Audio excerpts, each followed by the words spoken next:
दिखाया राम जी को भी कि अब पत्थर तेरा पार हो गए, और पार होने के बाद भी आखिरी में भी अंतिम समय तक भी रावण नहीं मरता।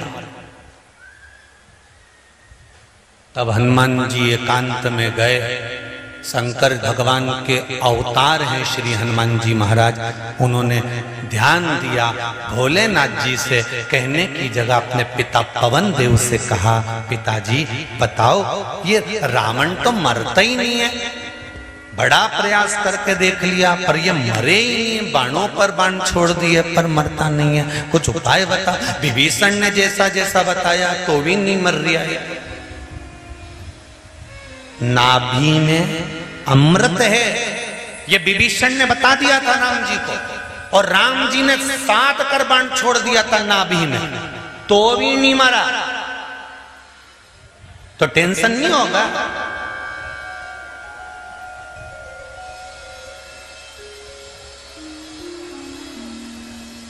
अब क्या करा जाए?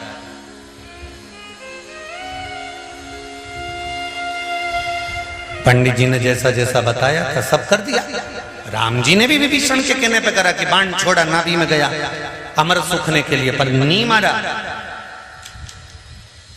तो लक्ष्मण जी ने तो विभीषण से कह भी दिया, तू ही तो बोला कि नाभि में अमृत है और बाण छोड़ो और मर जाएगा, ले 14 बार छोड़ दिया, मरा ही नहीं। झूठेला, कम से कम यहां तो सत्य बोल। अपने भाई का साथ दे रहा है। विभीषण ने कहा भाई का साथ नहीं दे रहा, मुझे जितना मालूम था मैंने बता दिया कि नाभि में बाण छोड़ोगे अमृत सूखेगा और मर जाएगा। तो फिर मरे क्यों नहीं? ये क्यों नहीं मर रहा? तो विभीषण क्या, मुझे ही नहीं मालूम, मेरे को तो इतना मालूम था इसने ब्रह्मा जी से वर मांगा था कि मेरी नाभि में अमृत रख दो और अमृत सूखेने में मरूं, और इसको वर मिला और मैं वहां से चला गया। इसके बाद क्या हुआ ये नहीं मालूम। तो हनुमान जी ने पवन देव से पूछा ये मरेगा कैसे? पवन देव ने कहा मैं शंकर जी से पूछ के आता हूँ। शंकर जी के पास पवन देव पहुंच गए। शंकर जी से पूछा हर हर महादेव। शिव जी ने पूछा कैसे आयो पवन देव? पवन देव कह रहे मेरा पुत्र हनुमान बड़ा तकलीफ में, टेंशन बहुत ज्यादा, बहुत चिंता। क्या चिंता आ गई? वो रावण मर नहीं दिया। तो तुरंत शंकर भगवान बोले वो ऐसे मरने वाला नहीं है, उसने ब्रह्मा जी से वर मांगा था कि नाभि में अमृत दे दो, अमृत सूखेगा तब मैं मरूंगा। ये वर ब्रह्मा जी ने कह दिया तथास्तु। सब चले गए सुन के, पर रावण नहीं हिला। रावण कहने लगा नाभि में अमृत तुमने दिया है और आप कह रहे हो कि बाण से वो अमृत सूखेगा और तू मरेगा, तो जो बाण मेरी नाभि को लगेगा वो बाण भी मुझे ही दे दो। तो रावण के पास में वो बाण रखा हुआ है जो रावण की नाभि में लगेगा तब रावण मरेगा। पवन देव से कहा वो बाण रावण ने मंदोदरी को दे दिया था।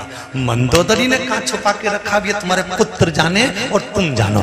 पवन देव ने हनुमान जी से कह दिया कि लंका में वो बाण रखा हुआ है जो रावण की नाभि में लगेगा। 14 बाण छोड़ दिए तो भी नहीं मरा रावण, नाभि का अमृत नहीं सूखा। जाओ। हनुमान जी महाराज साधु का वेश कर गए, लंका में प्रवेश कर गए, सबका हाथ देखने लगे। मंदोदरी का भी हाथ देख दिया। मंदोदरी का, मंदोदरी को सूचना मिली कि पंडित जी आए हैं। मंदोदरी ने पूछा ब्राह्मण देवता बताओ मेरे भाग्य में क्या लिखा है? इतने में तो हनुमान जी बोल दिए तेरे भाग्य में लिखा है कि तेरा पति ऐसे नहीं मर सकता।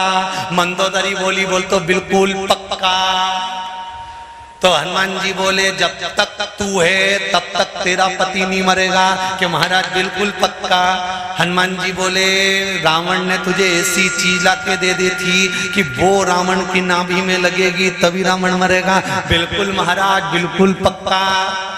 इतने में हनुमान जी बोले वो चीज तेरे पास आज भी रखी हुई है? बिल्कुल रखी हुई है। तूने अपने ही महल में छुपा के रखी है। अरे महाराज मैं जिस कमरे में सोती हूँ उस कमरे में जो खंबा है खंबे में मैंने चुनवा कर रखी।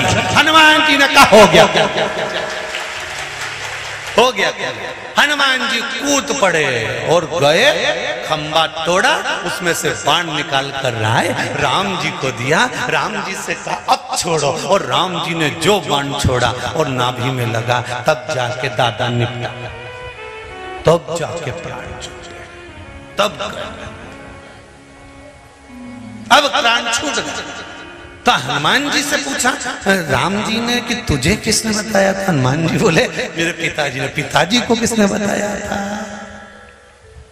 देव अधिदेव महादेव ने। अब जरा विचार करिए कि रावण भी मरा तो मेरे शंकर सामने थे।